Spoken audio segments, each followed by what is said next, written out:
Hello, everybody. Welcome to another episode of Heliotrope Holistic Healing.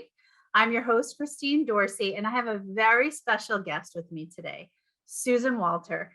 I'm going to read her bio first, and then I'm going to talk about how I discovered Susan.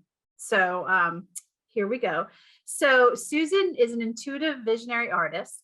After near-death experiences as a child, Susan was given the ability to see into the angelic realms, allowing her to see the angels in their pure light form. She uses this ability to draw your angel portraits and relay messages and insights from your angels. Susan is also an artist author of the Solfeggio Mandala activation guides and meditation decks, assisting us to realign with our original blueprint. She also creates healing art with a conscious heart. I love that. From her visions during meditation. This is her way of connecting with the divine and assisting humanity to do the same. Recognize that divine is within us and within each other. So welcome, Susan. Thank you so much for being here today. I'm so Thank you for excited. having me. This is awesome. So I want to tell you guys how, I always say nothing, there's no accidents or coincidences. And I've shared before that I did have a near-death experience at 5. And a friend of mine turned me on to NDE radio. She said, you should look into it. They have a lot of YouTube interviews and whatnot. You might find it interesting to you to hear other stories. So literally the first day I went onto YouTube and I'm looking at interviews, I see Susan's image as one of the interviews. And I was like, oh, I need to hear her story. And I went on a beautiful walk outside. I'll never forget. I listened to the entire interview. And then she has this website and you can have angel portraits done. And I said, I have to connect with this woman. And I have to say, it was a mind-blowing experience. It really just touched me because I knew and I felt in my soul that, this woman was really, her gift was aligned with all of my beliefs. And, my portrait was, which I will show you when we finish, she's drawing this portrait. She's not really talking to you too much because she's seeing what she's seeing. And when she was done, I was blown away because every color of my angel is the color exactly that I see when I'm doing energy work. She had no idea. It's beautiful and it hangs in my house proudly. And then I went on to refer her a few times and have a few appointments with her since then. But I just think you're amazing, Susan, and I'm so excited that you're here today. I don't even know where to start. I think maybe we could start, if you're comfortable, with your experiences and how it kind of led you here. If you're okay with sharing that, that'd be great. Yeah, it's just at least some of that. We probably don't have the time to go into all the details, but I did have 2 experiences. Very similar to you as far as age. I had one at 4 and then a second one at 6, where I was introduced to 3 of my own angels during the experience.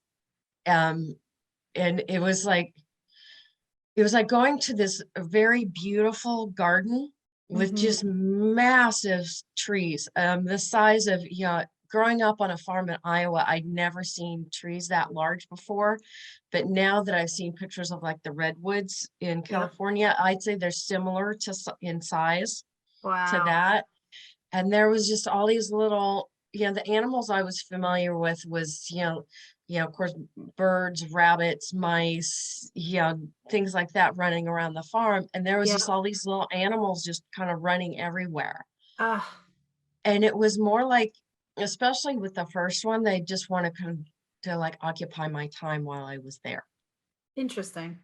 So it's like they showed me the world through the eyes of the animals I was familiar with, and I just kind of went from animal to animal to animal. And then started, was it actually even then swimming?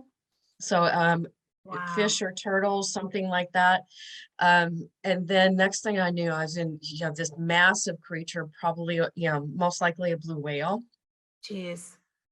And then I wasn't swimming in the ocean anymore. It was like I was swimming in space. I was swimming among the stars. Wow. Oh, awesome.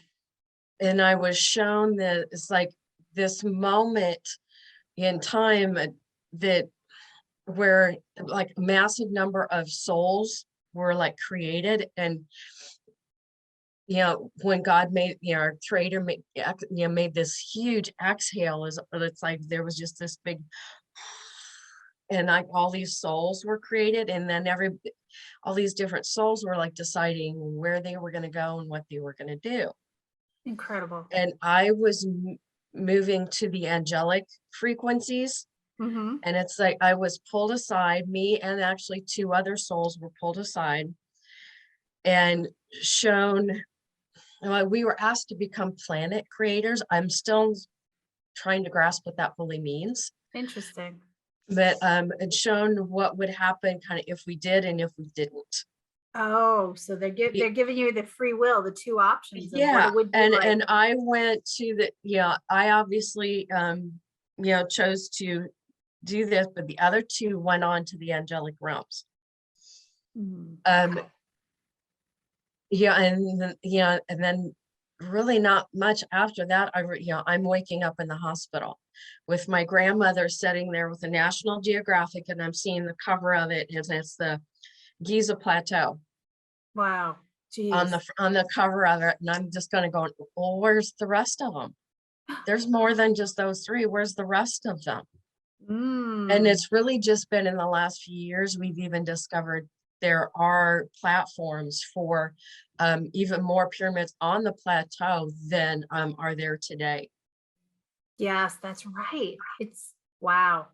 Talk about a download of information in your experience, right? Like, Yeah. you can't even, and I think, and I'm only just speaking from my experience, is that you can't even quantify the amount of information you actually received until you're older and you're able to evolve into it. And you're like, oh my gosh, yes, this happened because of this. This is why I'm able to do this. Or oh wow.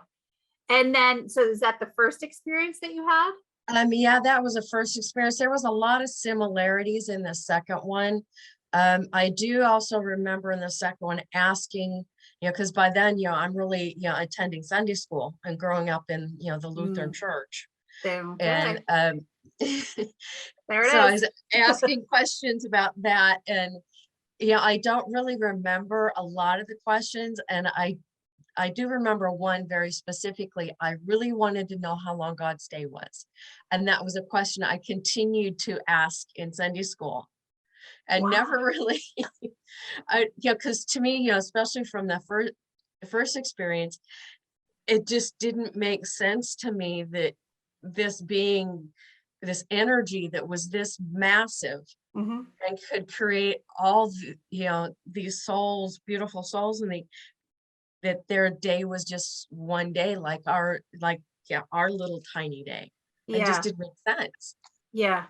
Not, at least not to the mind of of a 5-year-old or 6-year-old. Yeah. Just sense.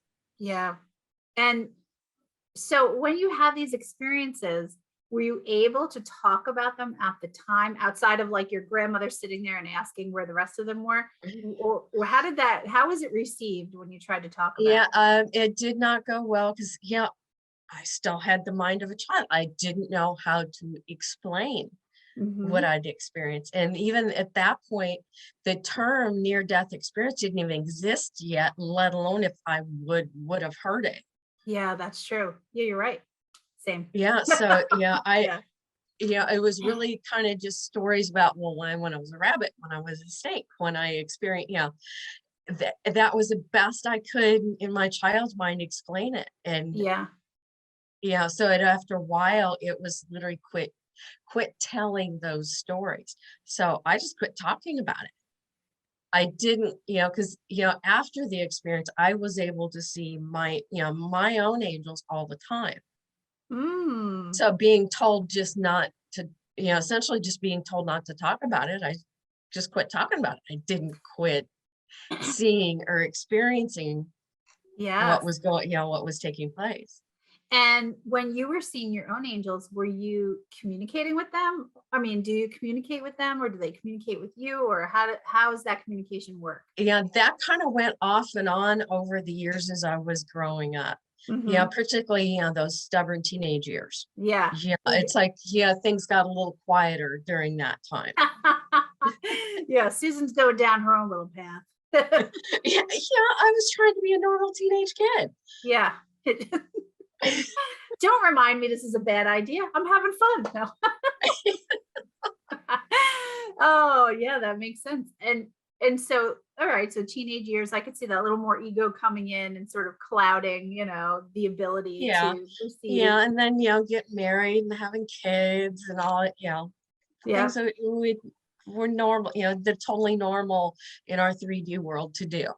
Yeah. And so when did it kind of come back into your reality in a profound way? What Um, was there an event that happened or? yeah, from around 93, 94, I started meditating. And even, it's hard to do when you got kids, but I Mhm. was, trying to meditate on a somewhat regular basis, was kind of getting back into and reaching out to kind of soul family and finding other people of like mind. A friend of mine introduced me to some pirated tapes, videotapes of Joinville Melchizedek's workshops. Oh, Um, yeah, and gotten introduced to the book Keys of Enoch by J.J. Hurtak. So I was really kind of getting back into the spiritual community, and things like that here in Kansas City. And and kind of do it. That took, that was about a 3-4 year period there. Well, about 2 or 3 years. And then I noticed it was in January of 97. mhm. I realized I wasn't seeing just my own angels anymore. I was seeing everybody else's too. Amazing. So then I sat down in a meditation. I was like, okay, what am I supposed to do with this? Just asking all these questions that, any of us would ask. Yeah. And then they were real specific. They wanted me to find a way to paint or draw them. Yes.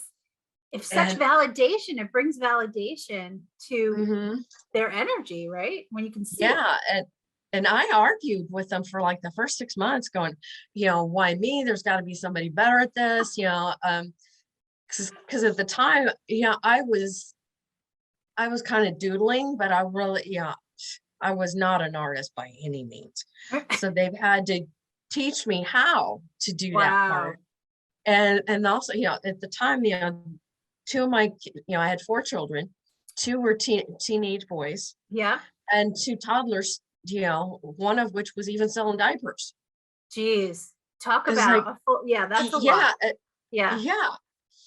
So, I did slowly kind of after about 6 months or go when I kind of gave in and kind of went, okay, started playing with some different mediums, trying to figure out how I was even going to do this. Hmm. So Um, what's the who like did you draw your angel first? Was that the first angel you drew? no, actually, at the time it was a sister-in-law was the Oh, very okay. first one I ever did. Interesting. Okay. And that one, I'd been kind of just playing around, trying to draw, or paint my own. And I started trying with watercolor and that, if you know anything about watercolor, it's like the most difficult medium there is. Yeah. I think that would have been probably the most accurate to what I was seeing Yeah. if I had the skills. Hmm. But pastels was easier for me. I could blend the colors, Yeah. fairly easy. Um, so, I'd used pastels for quite a while, and then I just couldn't get some of the detail. Okay. So Gotcha. that's when I switched to the color pencils that I'm still using today.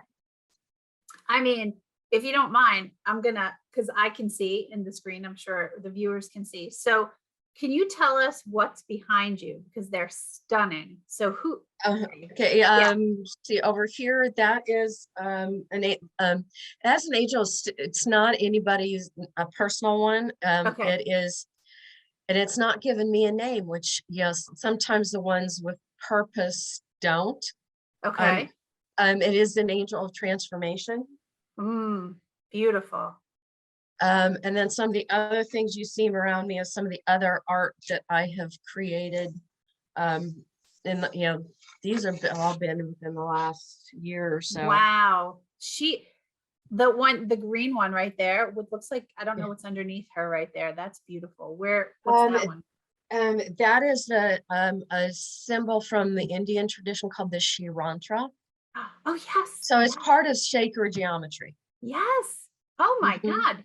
Wait, I love that one. And and then there's, I think is at the one symbol for one of the chakras above the head, and then there's a piece of rose quartz in that. I really tag that one. I like that. Put a post-it note on near that. Christine loves that one. Yeah, that's so beautiful. Yeah, I'm really, a lot of the pieces I'm creating right now, I'm incorporating stones in different way, actually, like different tumbled pieces, small pieces of tumbled stones, chips of different stones, and actually even I've got a bunch of different stones that are ground into a real fine sand. And when I'm putting that final clear coat that protects the paint, I'm sprinkling that sand in that clear coat. That's amazing because the stones help to, I think, enhance the energy. Is that you're good, right? Yes. Just real quick, I want to show mine, and then I want to just talk about the whole process. But I'm just going to cover her name because it's special, so we're going to go like that. This is her, and she's beautiful. I don't want to get the reflection of the light, but I kind of, there we go. I mean, these colors that you're seeing, these are exactly the colors that I see when I do energy work or meditate or anything on any given day. And so some things that Susan told me, she is my guardian because of the armor that she has, right? Correct? Yeah, because of the breastplate. The true guardian angels usually show themselves as having a breastplate. And they're, I probably only draw those about 10% of the time, but I'm so lucky. Okay. So I'm so lucky when she's like, that's your guardian. I was like, yes. There's some beautiful imagery. It's light language, actually. What you see is, I'm trying to not that starts at the throat and goes down. Yes. So as you had explained to me, that is something that I understand. And I may not realize it in my reality at the moment, but it's something either in my subconscious or on a soul level that I understand the message. So I'm going to go with that, and that's fine. And and I don't know if anybody can see, but there's also some coloring on the outside of this, and every color has a meaning. So not only does Susan draw your specific angel, but each of these colors has a significant meaning, including the name, which is special. And so the name is a shortened version, and maybe you could explain the name of the angel. Yeah, the names usually take about 15 to 20 minutes, to pronounce their entire name. They're very tonal. It's very much like chanting when I hear them. But because we need something shorter than that, they spell for me a piece of it. Okay. And then the pronunciation is what feels right to you. There is no right or wrong. If you want to abbreviate it further, that's okay too. Because some of them, because it's more phonetically what's from their language, they're not common names in our language. So pronounce them the way it feels right to you. But because some of them are difficult sometimes, if you want to abbreviate it, that's okay too. And also what you had given me was sort of a chart for the numerology. Yes. Associated with her letter. I see it's a her, it's a he, she, it's a energy. I mean, they're androgynous. I don't know. And that was, here's the fun part. Here's really the really fun part about that is that the numerology is exactly my numerology. Really? I don't know if I ever told you that. No, you hadn't. That is amazing. So my angel is a 9. I'm a 9. It doesn't by my name, it's a 9. By my birthday, it's a 9. I'm a 9 through and through. And my angel's a 9. And I was like, wow. It was so intense, like, yeah, That's very cool. it's very cool. And and like I said, even the coloring has, I mean, when I tell you, like, blue has a paragraph of a description of what blue means, or the pink or the purple or the green, all of that. I don't know if you want to touch on any of that, or you could touch on one color if there's something that stands out to you, what that could signify, like the green, for instance. There's a lot of. Yeah, and I know I intentionally though don't remember what any of the colors mean so that I'm never projecting anything onto anybody, because sometimes I am doing an Oh, angel portrait for a repeat customer or someone I've met, yes. and I don't You and don't I want to. don't want to project anything on them. So Okay. I intentionally don't Purpose. remember that. Okay. And We'll I'm keep it at not a that. numerologist, so I'm not going through and adding up and figuring it stuff out before. Yep. But yeah, like you said, even the color of the paper, because I Yeah. do watercolor wash on the paper ahead of time. So they even show me what color paper I'm supposed to use. So that even that has significance. So it's just really incredible. So because when I know Susan was doing my portrait, she was fairly quiet and I could see the intense concentration. What's happening on your end for you? I it's because they don't show me everything all at once. Hmm. It's literally comes in stages. So it's like, they show me what color paper to use. Then they show me what color, because usually the body's only one color. Hmm. Not 100% of the time, but as a general rule. And almost everyone I do, their arms are outstretched like that because they're ready to exchange energy or embrace whenever you need that. Yes. If there's usually the only variance I've ever seen on that is if they're more like trying to reach straight out to you, like they're trying to hand you something. Oh, That interesting. happens. Those are extremely rare. Yeah. So they're almost always, their arms outstretched. Yeah. But and then it's usually I'm pretty much done with the body before they even start showing me what colors are in what we call wings. Though, beings made Okay. of light don't need wings. Right. It's their energy pattern. Mhm. And That makes. that in each one, I've seen some similarities over the years, but I don't think I've ever seen angels be exactly alike. I That's think so cool. the closest I've seen is one time I did identical twins. Oh, okay. Yeah. I did one of them, then the other one immediately following, and it's like they were flipped as far as like the colors Oh, and the wow. designs. They were like the exact opposite of each other. So interesting. It was literally, it's like what, in that particular case they showed me, it's like they were two parts of the same soul. Because the Oh, physical body cannot hold the entire energy of a soul. It's just not physically possible. interesting. Oh, wow. So sometimes, souls will choose to, to have more experiences like that. In this particular case, is they were wanting more experiences, so they kind of split, and each of the girls held as much of the energy of that soul as was possible, That's but they really were actually getting double beautiful. the experience at the same time. Yeah, that's really beautiful. When you're doing this, do you ever see, well, okay, I think I know the answer to this question, but I'm going to ask it anyway. Do you ever see more than one angel? Um, no, I don't anymore. At first I did. It Mhm. was kind of almost was like, draw me, draw me, draw me. Okay. And I had to find a way to kind of turn the volume down for two reasons.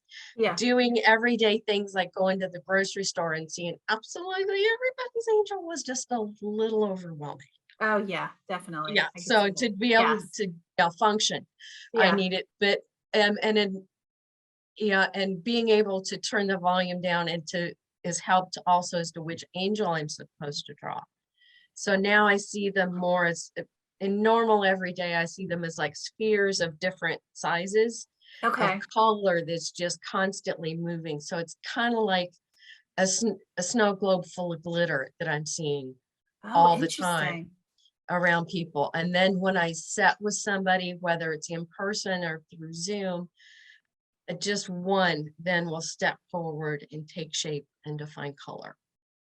So amazing.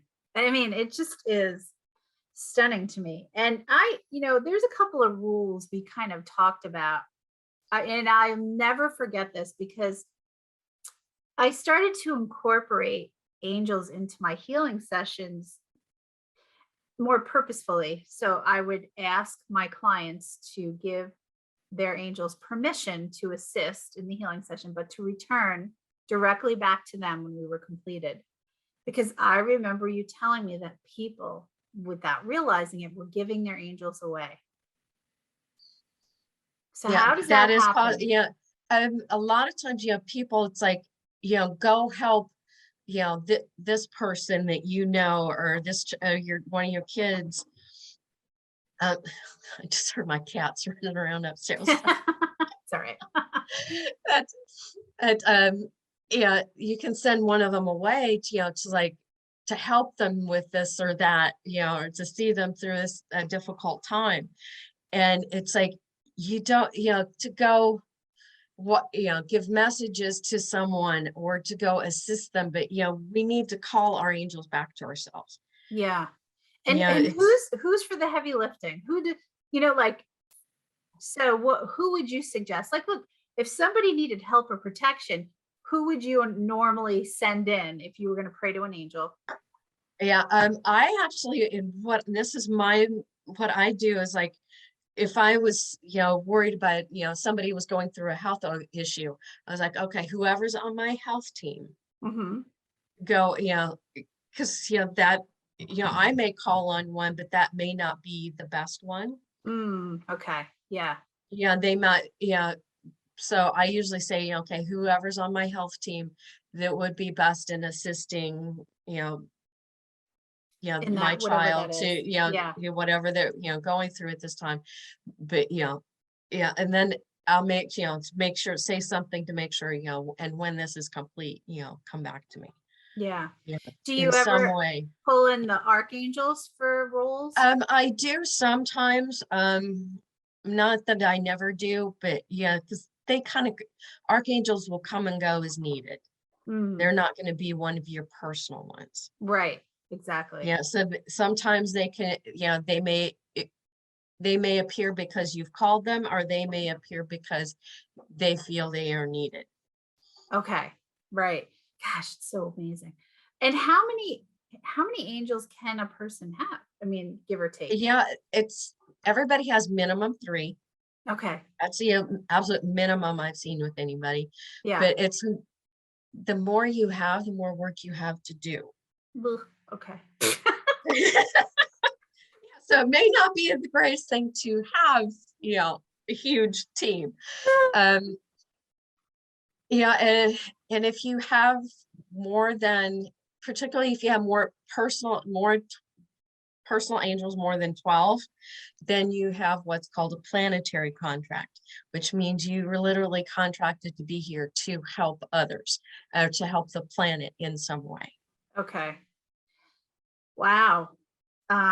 Wow. That's so interesting. I mean, this is putting you on the spot. And if you can't do it, I realize I'm putting you on the spot. Can you tell how many angels I have or not really? There's a two on the spot.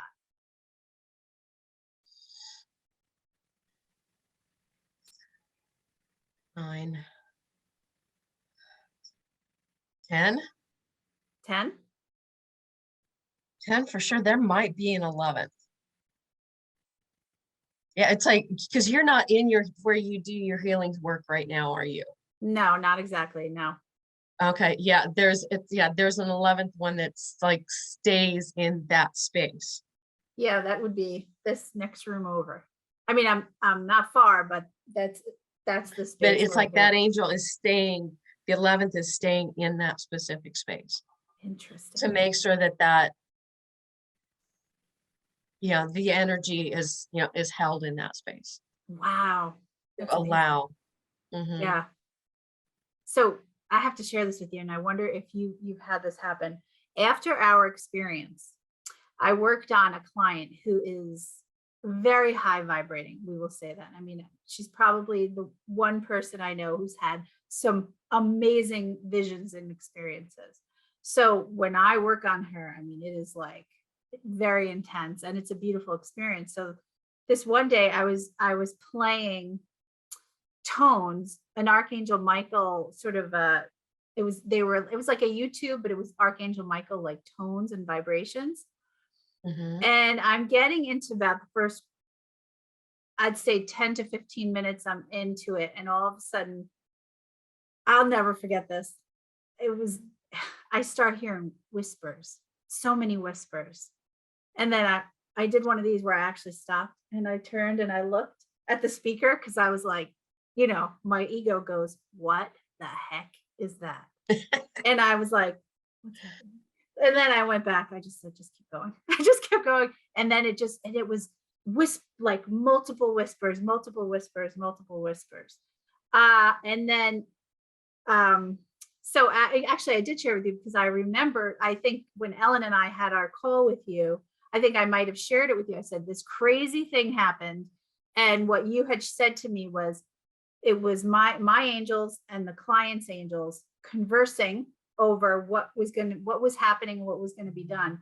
And I then, after the fact, I don't know why, just recently it came up that I heard a video of a well-known medium. He was on a radio show, and unbeknownst to him, the DJs were in a separate booth. They were picking up background noise. And when they used their electronic board and they phased him out and they lifted the background noise, it was all whispers. And I was like, it's just like, yeah, I could have fallen off the chair. I mean, holy moly. I'm always, listen, I get it. These things happen, but sometimes when you're bearing witness to it, even when you're participating in it, it's still like, whoa, Yeah. you're like, yeah, and Yeah, I know. yeah. One of the other things I do is crystal singing bowl meditations with Oh, I love that. Solfeggio frequency crystal bowls. Yeah, we have to go And into that. Jeez. we'll have a lot of people afterwards is like, I heard all these whispers coming from over there, and that, it's just like, There it is. yeah, it's, it's like they're trying to, share information. That's one way sometimes they choose to give downloads. It's like you can be consciously, you're hearing a whisper, but in your energetic field, you're getting some sort of healing or protection or information, or something else is taking place that Yeah. your ego is not necessarily 100% aware of. Yeah, that's beautiful. So let's talk about that, because you do these beautiful Mandala cards that you've created. And they're based off of the Solfeggio Hertz. Yeah, look at that. Beautiful. Like, just amazing. So where and how, when did that come into play in addition to the beautiful angels? That project started in 2011. Mhm. And I had gotten an old antique toy, metal toys, how it all started. That's called the Hoot Nanny. It's the grandfather to the spirograph. Oh my gosh. Okay. Yes. And I was just playing around with that, created a few mandalas, and a local healer here in the Kansas City area at the time, he was teaching these classes through the group phone calls about 6 of the Solfeggio frequencies. And I'd never even heard of these frequencies before. So he created music for each one of these 6 frequencies.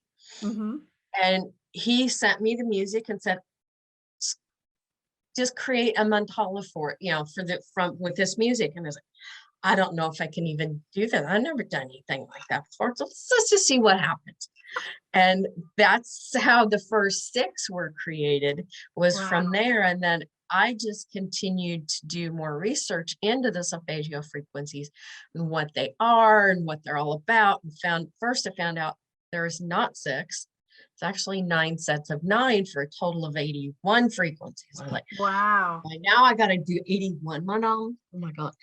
That I did. And that took me 7 years, but solfeggios are very specific hertz frequencies, all based on 3, 6, and 9.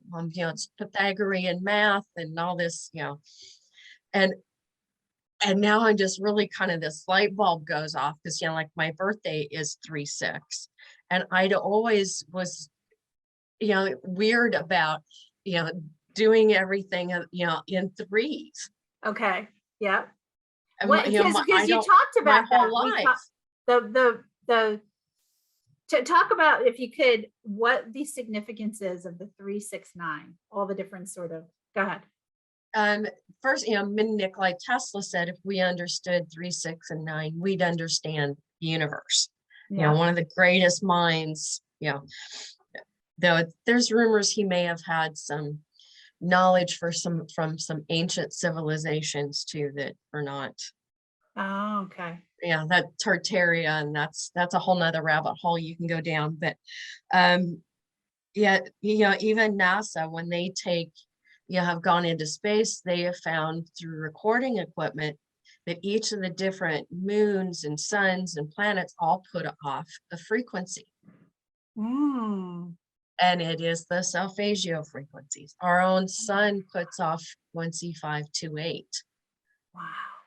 Which is one of the first 6 that I ever did. I love this. I love it. It just ties everything together. Yeah. So, this knowledge and information, of the frequencies is probably much older than Pythagoras. Yeah.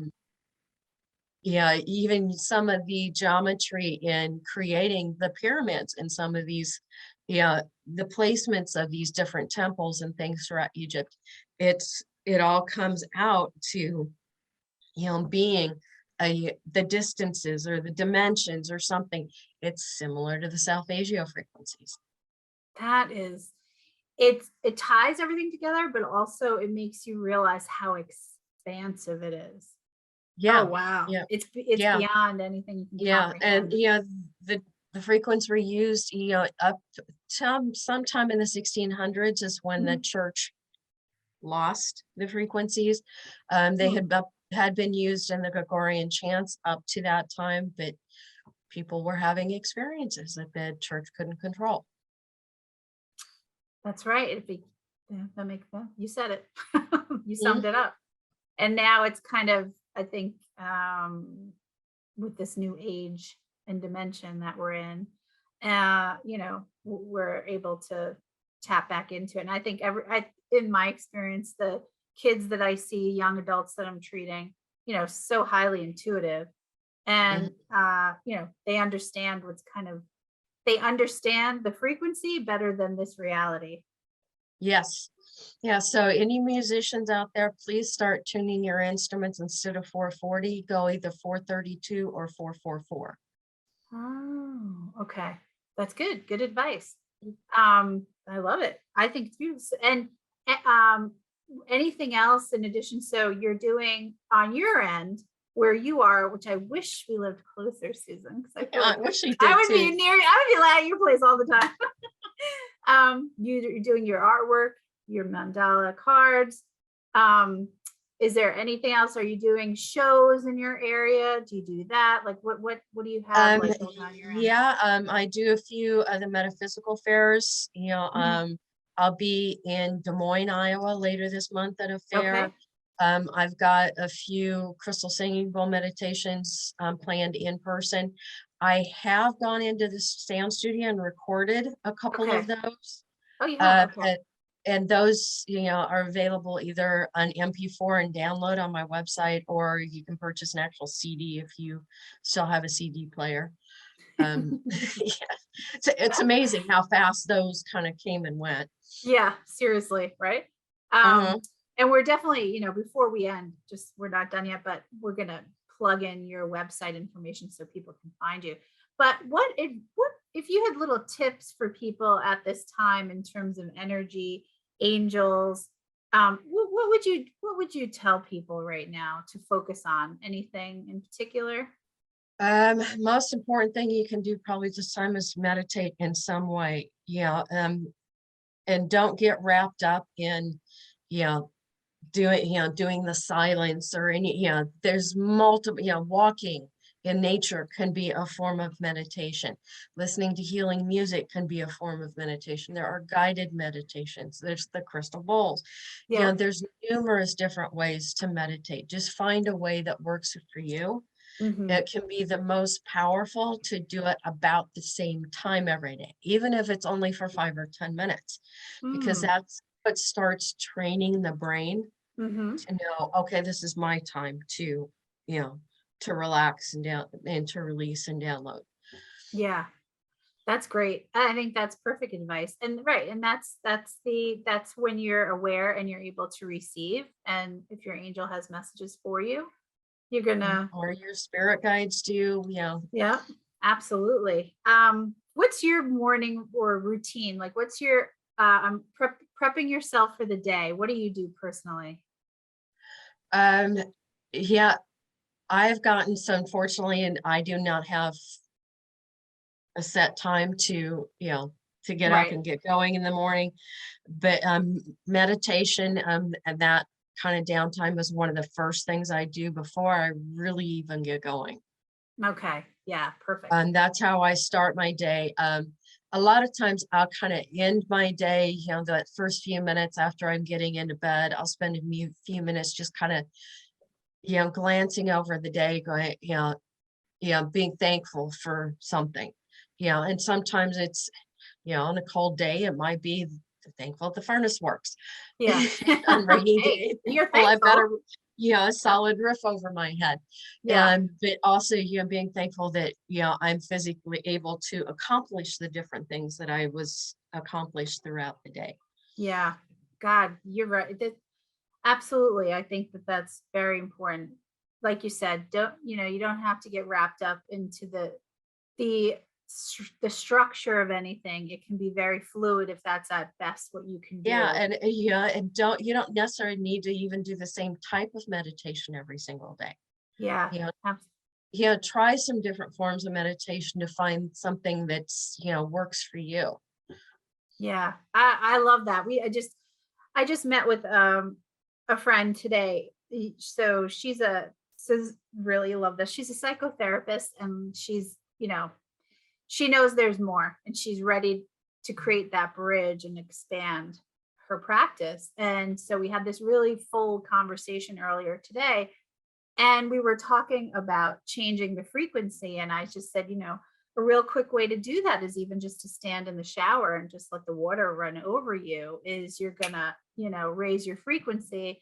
And I said, and that can be a form of meditation. If you focus on the water pouring on your head, well, you're locked into just that. And that's perfect. You're clearing the Yeah. mind. It can be very simple. But yeah, it's really nice to see like everybody kind of I feel people in my awareness are they realize what doesn't work. It's not working. It hasn't been working. They're ready. It's not even like, oh, I'm ready a year from now. It's not like I'm ready now. I'm changing now. And this eclipse, geez, we have all this eclipse energy. Whew, Yes. Yeah. yeah. But the shower you need be, first using it just as a cleansing to help, clear your aura and your energy. But for those of you that are empaths, to check in with yourself for just a moment to see Hmm. how you are feeling at the moment. Hmm. So that if, throughout your day, if you have a sudden mood or energy change, then you can like, okay, that, where's that coming from? Because that may not be from me personally. It may be Hmm. somebody that's around me, or Yeah. because I entered this new, different space, and there's a lot of energy that in that space that I may or may not want to be around. Hmm. Absolutely. And somebody like you who's sensitive, and I would say somebody like me who's sensitive, pick up on that. Can't always be in the big crowds. Can't always, don't do well in some settings. It just Mm, too much is too much, right. and I'm sure you do a significant amount of grounding, right, for yourself. Yes, yes. Okay. Yeah, I'm sitting here. I'm playing with celestite, but I also have a piece of shungite right here too. I love it. I got a little labradorite right here, and I got my amethyst right here. So I got some candles burning me on, some selenite over there. It's like, surrounded Yes. my house. Yeah, Mhm. it's Yeah.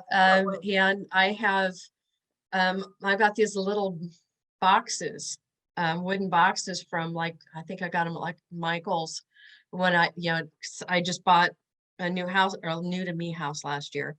Congratulations. And I put, all kinds of little stones and, I got 4 of those boxes and then I put each one in each corner of my home Oh to yeah, set up an energetic grid of, protection and healing space and a creative, stones that would create a creative space to allow me to create yeah. I and love be in that. that energy. And and then every once in a while I will go, particularly I'll use the solstices and the equinoxes Mm-hmm. to go, okay, there's time to cleanse those stones and then reset them. I love that. Yeah, that's beautiful. It's a great tip. I most recently just put 2 pieces of shungite at my front door. Uh, Mhm. and I have a rose quartz angel carved right above the front door. So it's just a little, little Mhm. protection, little blessing. But I Yeah, did because you recommended the quartz crystals at each corner of the house, and we did that. And the yeah, quartz crystals near the washing machine, and in every bathroom. I yeah, took where your the water advice flows. where the water flows. Yep, I did that. So I'm a good listener. Yeah. And then I also a lot of times will recommend some shungite or black tourmaline next to your Wi-Fi because that's almost that's another source of Yes. information and stuff Yep. that's flowing into your space. So Yeah. yeah, some protection there to Yeah. divert any It's negative funny you're energy from Oh my God, all I that. can't believe we're talking about this because I bought a little shungite pyramid. And here's, it's like, oh, I don't know why I bought it, but I do know why I bought it. I had it sitting on the counter and I was looking at it and I was like, where am I putting you?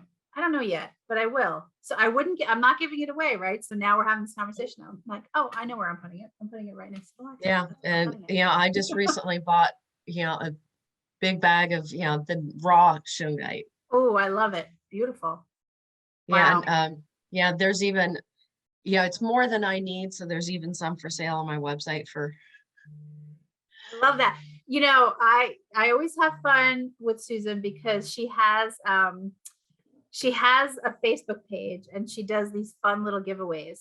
So every now and then it's like, pick a number Mhm. between this and this. And I'm like, ooh, this is the number I'm getting in my head. And I'll put that. So I was able to win recently. I was very excited. And again, we will put all of your information in there so people can follow you. They'll know your website, your Facebook page. Do you do a lot of Instagram or not as much? Mostly Facebook? Yeah, I know I don't know why I tend to do a little more on Facebook than I do on Instagram, but I do have a presence on Instagram as well. Okay, so we'll make sure that we have all your written information And there. I've even started doing, had already been doing Mandala Mondays for a while, but I've Yep. actually started now doing little videos on the Mondays that yeah, showing not only that mandala, but also speaking about the energies of it. I love that. And I've been watching them. I think it's so informative. Videos are so great because you can say so much in a short amount of time, and it just gives people a little an insight into you. And what's your website, even though we will put it, how can people Uh, find you?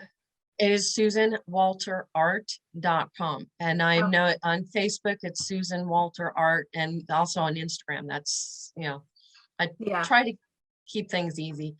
Yeah. And I will say you have a lot of information on the website. It's not only scheduling an appointment, but there's so many amazing resources down to picking a pendulum. Like honestly, like you have wonderful resources on there. And when you really go through Susan's website, it's an education. And And you know what? There's a lot there. It's a lot there, but it's information that would otherwise be maybe a little tricky to find. It's like you've lived it, you compiled it, and then you put it there for sort of the world to be able to participate with. So I think that's great. Yes. Very, Mhm. very, very generous of you to do that. And obviously you're following your purpose. So thank you for doing that.